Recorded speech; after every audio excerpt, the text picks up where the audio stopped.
오늘날 교회를 비난하는 사람들이 많이 있습니다. 또 교회를 비난하는 소리를 여러분들이 많이 들었을 것입니다. 왜 교회가 비난을 받고 있습니까? 교회가 마땅히 할 일을 잘해서 비난을 받고 있습니까? 아니면은 교회가 할 일을 제대로 못해서 비난을 받고 있습니까? 교회가 비난을 받고 있다는 사실이 중요한 것이 아닙니다. 왜 교회가 비난을 받고 있는지 그 이유가 더 중요합니다. 교회가 본질에 충실해도 세상으로부터 비난을 듣습니다. 왜냐하면 태생적으로 어두움은 빛을 좋아하지 않습니다. 교회가 의를 선포하고 교회가 진리를 선포하고 세상의 잘못을 지적하고 그러면은 교회가 세상으로부터 비난을 듣게 되어 있습니다. 요한복음 3장 20절 21절 악을 행하는 자마다 빛을 미워하여 빛으로 오지 아니하나니 이는 그 행위가 드러날까 하며 진리를 따르는 자는 빛으로 오나니 이는 그 행위가 하나님 안에서 행한 것임을 나타내려 함이라 하시니라. 태생적으로 어두움은 빛을 좋아하지 않기 때문에 교회가 정말로 세상의 빛과 소금의 칼을 잘 감당해도 교회를 비난하는 사람들이 많이 있습니다. 의인이라고 해서 모든 사람들로부터 환영을 받지 않습니다. 오히려 의인이 세상에서 더 많은 고난을 당할 수도 있습니다. 예를 들어서 학교에서 학생이 공부도 잘하고 정말 선생님 시킨 대로 다 하고 친구들이 야 이렇게 하자, 그거 안 돼, 선생님 그렇게 하지 말라 했어, 그러면 안 돼, 이렇게 해야 돼 하고 정말 공부 열심히 하고 선생님 시킨 대로 고지고대로 다 하고 정말 모범생이 되면은 친구들로부터 정말 우상처럼 떠받침을 받을까요? 아니면 왕따를 당할까요? 어떻게 되겠습니까? 왕따를 당하는 거예요. 이게 우리 현실이에요. 이게 바로 이 세상에 살아가는 우리의 삶의 모습입니다. 의인이라고 해가지고 세상으로부터 환영을 받는 게 아니에요. 디모데후서 3장 12절 무릇 그리스도 예수 안에서 경건하게 살고자 하는 자는 박해를 받으리라. 학교에서만 왕따 되는 게 아니고 사회에서도 정말 하나님의 말씀대로 하나님의 뜻대로 의롭게 살려고 하는 자는 박해를 받으리라. 왜? 이 세상은 죄에 오염된 세상이기 때문에, 죄에 오염된 세상에 살아가기 때문에 죄는 기본적으로 진리를 싫어합니다. 교회가 본질에 충실해서 비난을 들으면은 이거는 하나님께 엄청난 칭찬을 듣는 거예요. 본질에 충실해서 비난을 들으면은 하나님께서 잘했다, 걱정하지 말라, 당연히 그래야 된다, 그렇게 하나님께서 칭찬하십니다. 그런데 잘못을 해서 비난을 듣는다면은 이거는 하나님으로부터 책망 들을 일입니다. 잘못해서 비난 들으면은 세상으로부터도 비난 듣고 하나님으로부터도 꾸중 듣고 이거는 완전히 동네북이 되는 거죠. 베드로전서 4장 15절 16절 너희 중에 누구든지 살인이나 도둑질이나 악행이나 남의 일을 간섭하는 자로 고난을 받지 말려니와 만일 그리스도인으로 고난을 받으면 부끄러워하지 말고 도리어 그 이름으로 하나님께 영광을 돌리라. 뭐를 말하고 있습니까? 교회가 들어야 할 비난과 듣지 말아야 할 비난이 분명히 있다는 거예요. 듣지 말아야 될 비난은 들어서는 안 됩니다. 들어도 되는 비난은 기쁨으로 기꺼이 들으라, 하나님 앞에 영광을 돌리라, 이렇게 말씀하고 있습니다. 성도가 먹어야 될 욕이라면 기쁨으로 먹어야 됩니다. 그것까지도 피한다면 그것은 성도로서 직무를 유기하는 것이고 복음을 포기하는 것입니다. 하나님 앞에서 이렇게 해야 되는데 사람들이 비난한다고, 사람들이 싫어한다고 그거 포기해버리면은 결국 성도가 할 본분을 포기하는 것이고 복음을 포기하는 거잖아요. 베드로전서 4장 14절 너희가 그리스도의 이름으로 치욕을 당하면 복 있는 자로다. 영광의 영 곧 하나님의 영이 너희 위에 계십니다. 하나님께서 우리에게 어떤 경우에는 비난을 듣는 그거를 기뻐하시고 비난을 듣는 그 위에 함께 하시고 그 위에 은혜를 주시겠다고. 그러니까 우리가 비난을 듣는다는 그 사실이 중요한 것이 아니고 왜 비난을 듣는지, 이 비난이 하나님 앞에 책망받을 일인지 하나님 앞에 칭찬받을 일인지 그것을 분명히 구분하라는 거예요. 들어야 할 비난과 듣지 말아야 할 그 비난을 구분하려면은 먼저 교회가 어떤 곳인지를 분명히 알아야 됩니다. 교회가 어떤 곳인지를 알아야 교회의 본질이 무엇인지를 알 수 있지 않겠습니까? 교회가 어떤 곳입니까? 이렇게 물으면 너무 좀 막연한 질문이죠. 우리 한이 교회를 방주에 비유하고 교회를 배에 비유합니다. 자, 교회를 배에 비유하면은 교회는 어떤 배입니까? 유람선입니까? 전투함입니까? 배 중에서 여러 종류가 있지만 한쪽은 유람선이 있고 한쪽은 전투함이 있습니다. 그 중간에 뭐 여러 배들이 많이 있죠.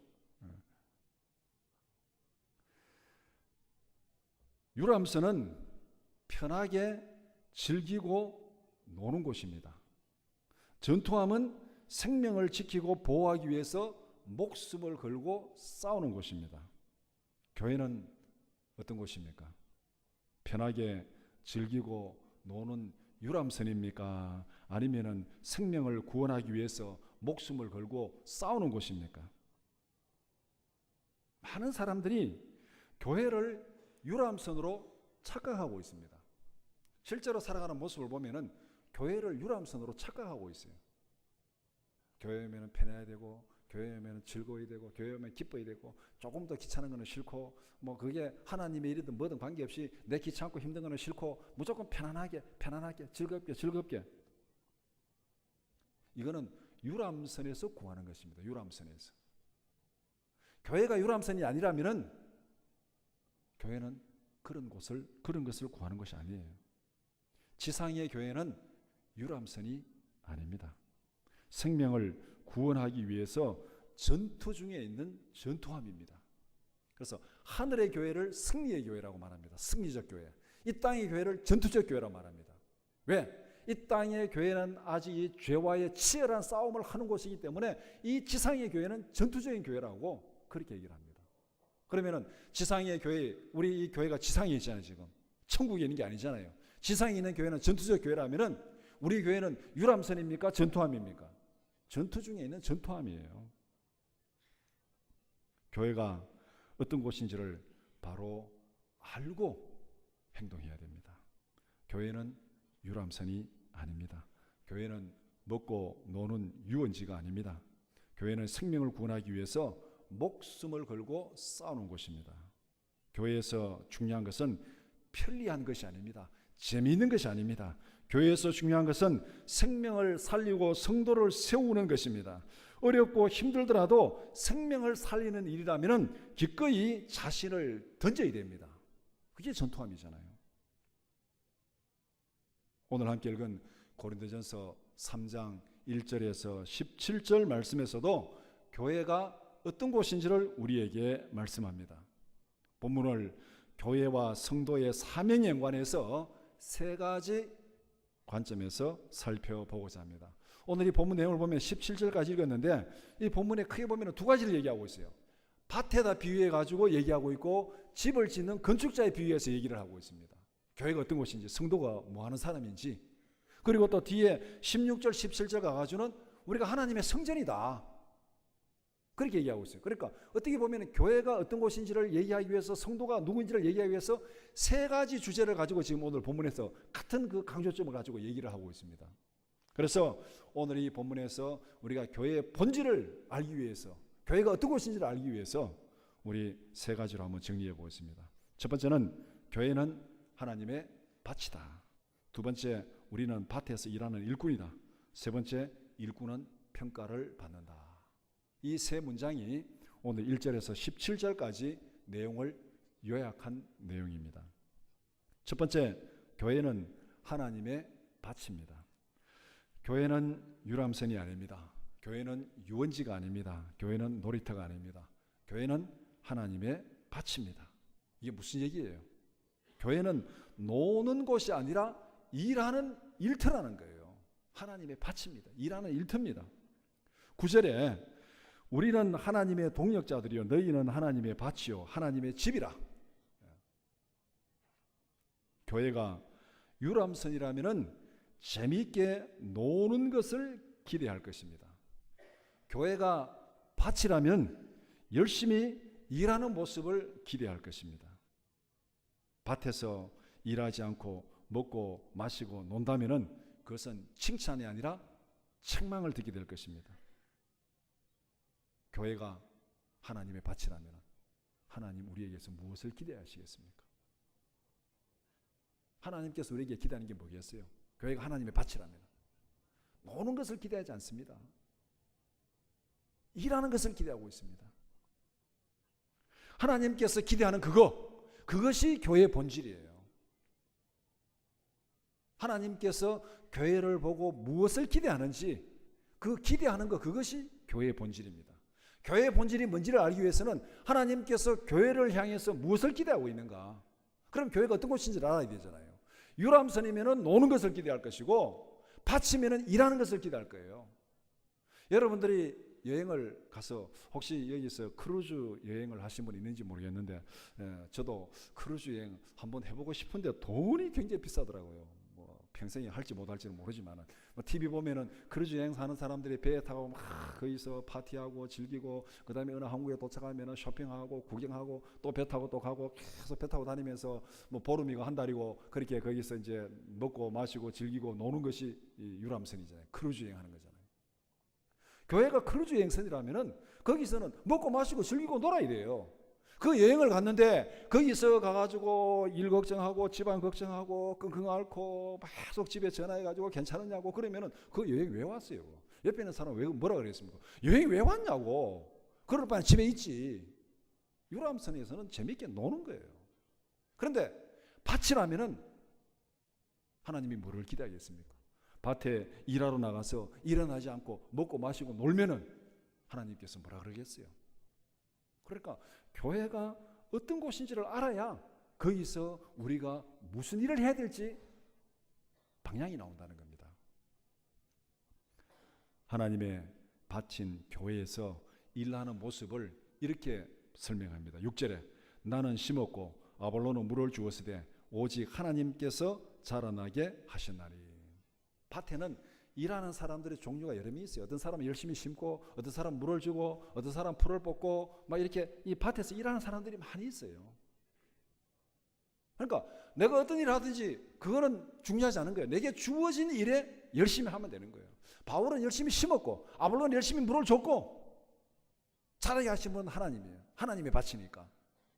어쨌든 일꾼은 하나님의 밭에서 하나님이 시키는 그 일을 열심히 하면 된다는 거예요.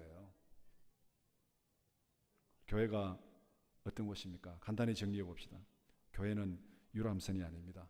교회는 놀이터가 아닙니다. 교회는 하나님의 밭입니다.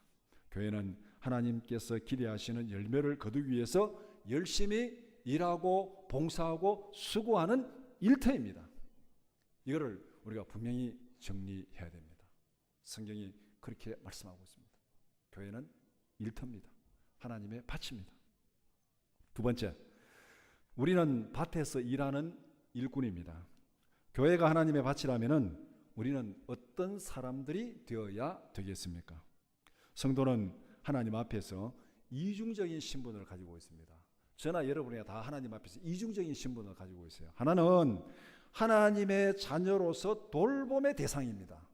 우리 모두가 하나님의 자녀로서 돌봄의 대상이에요. 그러니까 우리 하나님 앞에 와서 기도하고 하나님 앞에 또 다른 사람들에게 기도도 부탁하고 도움도 요청하고 우리는 다 하나님 앞에서 하나님의 자녀로 돌봄의 대상이에요. 다른 하나는 왕같은 제사장으로서 하나님의 동역자요 하나님의 일꾼입니다. 돌봄의 대상인과 동시에 우리는 왕같은 제사장들이에요. 여러분 모두가 왕같은 제사장들이에요. 하나님 앞에 일꾼이에요. 하나님의 동역자예요. 하나님이 일을 하는 사람이에요. 오늘 이 본문에서 굉장한 용어를 쓰고 있잖아요. 우리를 보고 하나님의 동역자라고 쓰고 있습니다. 하나님과 동업하는 사람이에요. 대단하지 않습니까? 교회 안에는 우리 현실 교회 안에서도 이 두 가지 신분에 따른 우리의 역할이 주어집니다. 하나는 가르침과 양육을 받는 돌봄의 대상이에요. 우리 모두가 다 가르침을 받고 양육을 받는 돌봄의 대상이에요. 그러니까 늘 성경 읽고 말씀 듣고 기도하고 돌봄의 대상이에요. 다른 하나는 성도를 세우고 교회를 세우는 하나님의 일꾼들입니다. 그러니까 우리가 교회 안에서도 여러 분야에서 봉사하고 수고하고 그렇게 헌신하고 있잖아요. 돌봄의 대상과 동시에 일꾼이라는 겁니다. 본문을 하나님의 일꾼에 초점을 맞추어서 한번 생각해 봅시다. 10절 이하에서는 건축자의 비유를 통해 가지고 성도들을 뭐하는 사람인지 말하고 있습니다. 성도들은 그리스도의 터 위에 집을 세우는 건축자다. 모든 성도들은 하나님의 집을 세우는 일꾼입니다. 그러니까 오늘 본문에서 지금 성도들은 밭에서 일하는 일꾼이고, 집을 세우는 건축 현장에서 일하는 일꾼이고, 밭에서 일하든 건축 현장에서 일하든 결국은 뭡니까? 일꾼이잖아요. 일꾼이라고 지금 강조하고 있습니다. 밭은 어떻게 일하는 곳입니까? 건축 현장은 어떻게 일하는 곳입니까? 말로 일하는 곳입니까? 이론으로 일하는 곳입니까? 아니면은 행동으로, 삶으로 일하는 곳입니까? 밭에 일하러 갔는데 지금 씨앗을 뿌려야 되는데 자기는 씨앗을 안 뿌리고 옆에 씨앗 뿌린 사람 보고, 야, 씨를 그따로 뿌리면 되냐? 똑바로 뿌려라. 계속 잔소리만 하고 있다면은 그 일을 제대로 하는 거예요, 못 하는 거예요? 제대로 못 하는 거죠. 밭에서는 말로 일하는 게 아니에요. 이론으로 일하는 게 아니에요. 밭에서는 행동으로, 삶으로 일하는 것입니다. 밭은 주어진 지시대로 몸으로 행동하는 것이에요. 주어진 말씀대로 실천하고 행동하는 것이 밭입니다. 본문은 하나님의 밭에서 일하는 사람들을 두 종류로 구분하고 있습니다.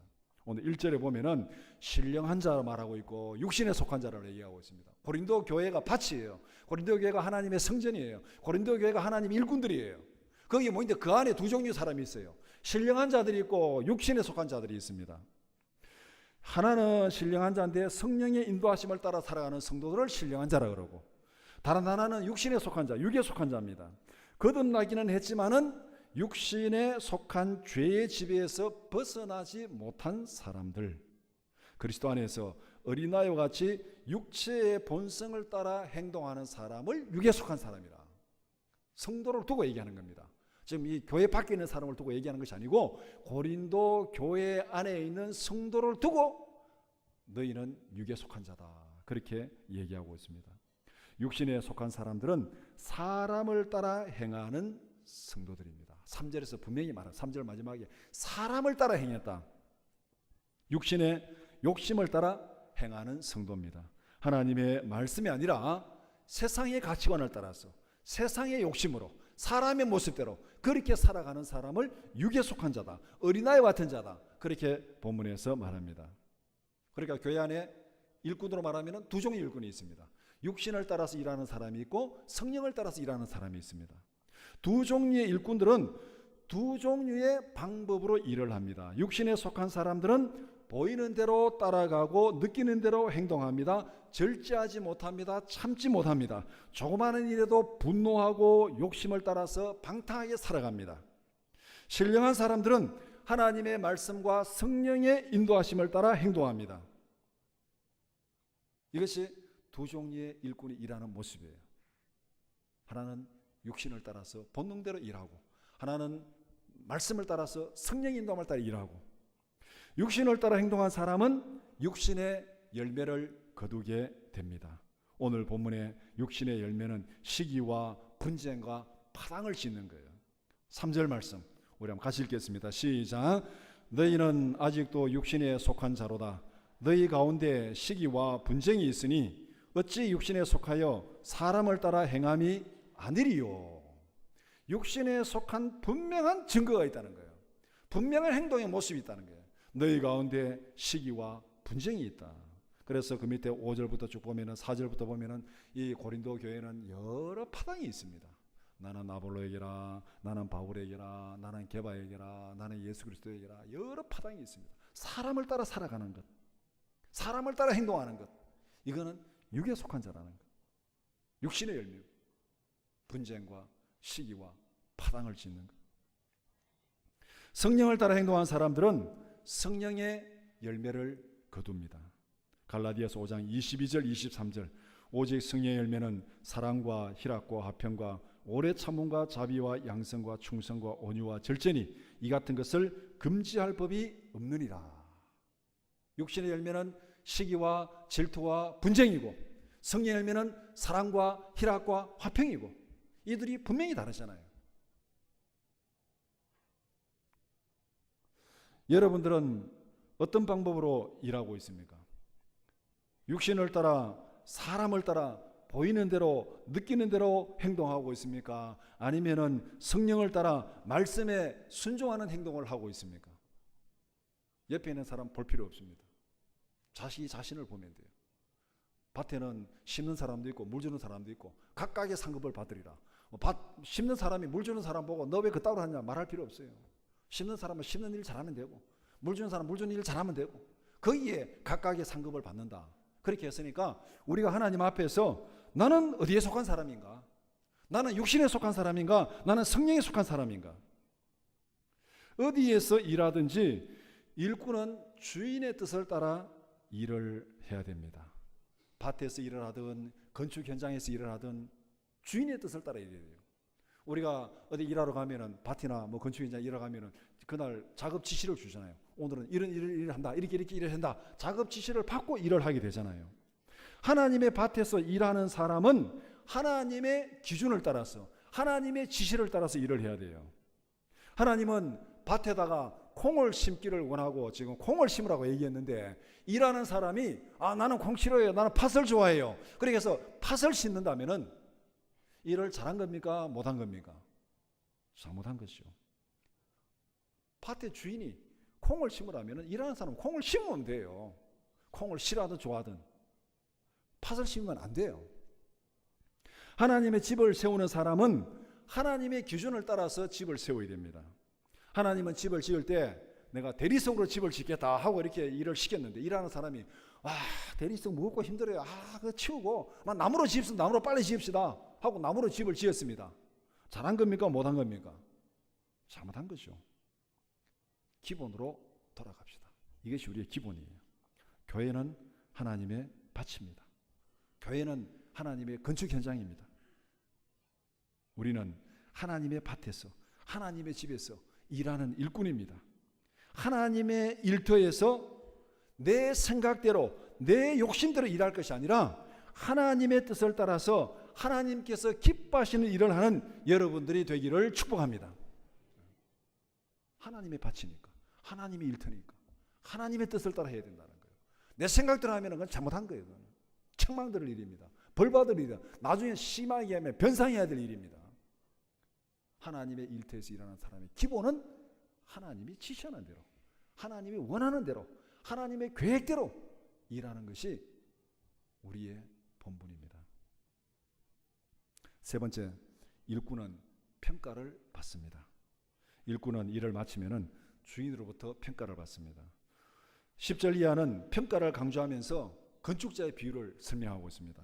앞에 이 8절에서도 평가를 얘기했지만은 각각의 상급을 받으리라 평가를 얘기했지만은 10절 이하에서는 전체가 지금 평가를 얘기하면서 지금 건축자의 비유를 들고 있습니다. 모든 성도들은 그리스도의 터 위에 집을 짓는 사람들입니다. 오늘 이 본문이 1절에는 고린도 교회에 있는 성도들, 그 다음에 10절, 11절에서는 그리스도의 터 위에 집을 짓는 사람들. 구원받은 사람들이란 얘기예요? 구원받지 못한 사람들의 얘기라는 거예요? 지금 오늘 본문은 구원받은 성도들에게 하는 얘기입니다. 집을 지어요. 집을 짓는데 어디에 집을 짓습니까? 그리스도의 터 위에 집을 짓습니다. 구원받은 성도들이에요. 지금 구원받지 못한 그리스도 밖에 있는 사람들에게 오늘 본문을 얘기하는 거 아닙니다. 그리스도의 터 위에 집을 짓는 사람. 거기에 두 종류 사람이 있고 교회 안에 두 종류 사람이 있고 육에 속한 자가 있고 영에 속한 자가 있고 집을 다 지은 다음에 하나님의 평가를 받게 됩니다. 하나님은 집을 짓기 전에 평가 기준을 분명히 가르쳐 주셨습니다. 하나님은 불로서 각자의 공적을 평가하리라. 그렇다면 집을 짓는 사람들은 어떤 재료로 집을 지어야 되겠습니까? 요새 우리가 뭐 신문에 화재가 나고 나면은 그런 얘기 많이 하죠. 화재가 나오고 나면은 그 막 뭐 건축 자재를 불에 잘 타는 걸로 했다, 뭐 잘 못하는 걸로 했다, 뭐 그런 게 아주 막 문제가 많이 나잖아요. 뭐 제천에 목욕탕에 화재가 났더니 겉에 이 마감재가 그 뭐라 그럽니까? 스티로폴 해가지고 시멘트 탁 뿌린 거 갑자기 생각이 안 나는 거. 그걸로 마감했다고. 그러니까 이게 이 스티로폴 불 붙으니까 막 그냥 5층까지 확 불 붙었다고. 그렇게 하면 안 된다고 막 또 그렇게 얘기하죠. 뭐 포항에 지진 나고 나니까 기둥 이렇게 세워가지고 이렇게 밑에 주차장하고 위에 빌라 지는 거, 그것도 뭐 무슨 건축 용어가 있잖아요. 그래 다 지어놓고 지진 나니까 그래야 안 된다고. 그래야 안 되면 처음부터 그래 하지 말아야지. 그러면은 그래 법으로 다 허가해놓고 사고 나니까 그래야 안 된다고. 그러니까 기준이 딱 주어지면은, 자, 하나님께서 불로 심판한다고 기준을 얘기했습니다. 하나님 분명히. 그러면은 우리가 건축하는 사람이 무슨 재료로, 어떤 재료를 써가지고 건축을 해야 되겠습니까? 불에 타지 않는 금이나 은이나 보석으로 지어야 되겠습니까? 불에 잘 타는 나무나 풀이나 짚으로 집을 지어야 되겠습니까?